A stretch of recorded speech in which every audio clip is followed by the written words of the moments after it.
Baik, saat ini saya akan membawakan materi lintas minat ekonomi.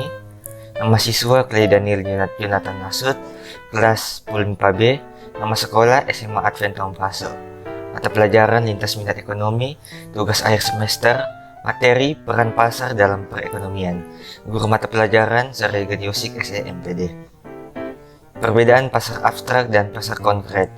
Yang pertama, pasar konkret mempertemukan penjual dan pembeli secara langsung, sedangkan pasar abstrak melalui perantara, broker, pialang, ataupun dunia maya atau internet.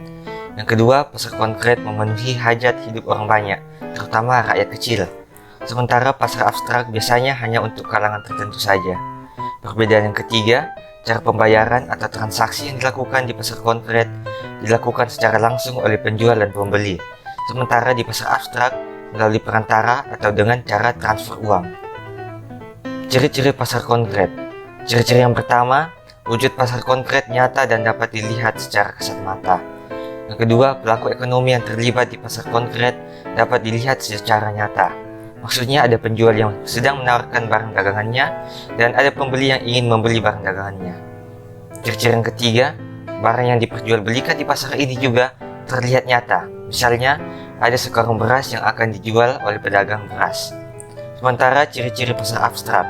Yang pertama, penjual dan pembeli berada di tempat yang berbeda dan berjauhan jaraknya. Ciri-ciri yang kedua, transaksi dilandasi oleh rasa saling percaya. Barang yang diperjualbelikan tidak tersedia, hanya contoh saja.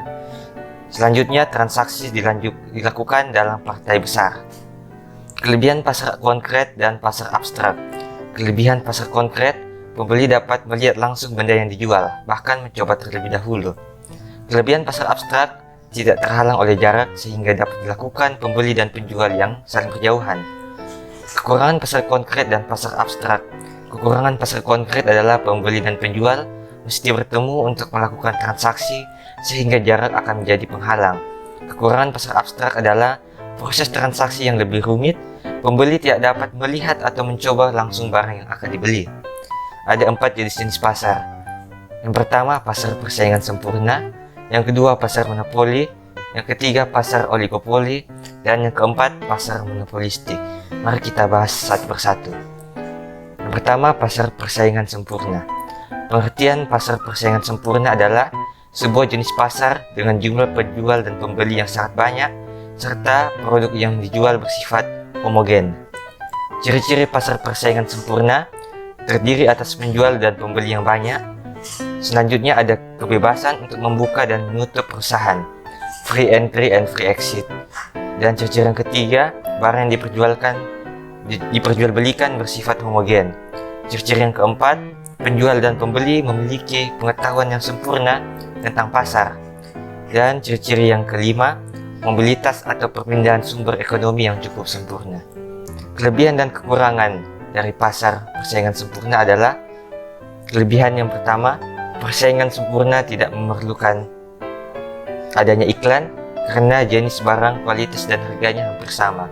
Kekurangan pasar persaingan sempurna, keuntungan yang diterima dalam skala normal sehingga beberapa perusahaan sulit menyediakan dana untuk pengembangan. Contoh pasar persaingan sempurna, pasar buah dan sayur, serta pasar bursa efek. Terlanjut ke jenis pasar kedua, pasar monopoli. Pasar monopoli adalah suatu bentuk pasar di mana hanya ada satu perusahaan saja. Perusahaan tersebut menghasilkan barang yang tidak mempunyai barang pengganti yang sangat dekat, sehingga keuntungan yang diperoleh melebihi normal. Ciri-ciri pasar monopoli: hanya terdapat satu penjual atau produsen yang memproduksi barang atau jasa. Yang kedua, hambatan sangat tinggi untuk memasuki pasar. Dan ciri-ciri yang ketiga, keunikan barang yang dihasilkan atau tidak dapat diproduksi produsen lain, tidak ada substitusinya atau barang pengganti. Kelebihan dan kekurangan pasar monopoli. Kelebihannya, biaya yang dikeluarkan untuk promosi tidaklah banyak, hanya memiliki satu produsen, serta adanya kreativitas dan inovasi. Ada kekurangan di pasar monopoli, yaitu menimbulkan kecurangan di pasar gelap, memanipulasi kelangkaan produk, dan produsen tidak bekerja secara maksimal. Contoh pasar monopoli: PT Pertamina, PT Kereta Api Indonesia, PDAM, dan PT Pelayaran Nasional Indonesia. Pasar oligopoli. Pasar oligopoli adalah pasar persaingan tidak sempurna.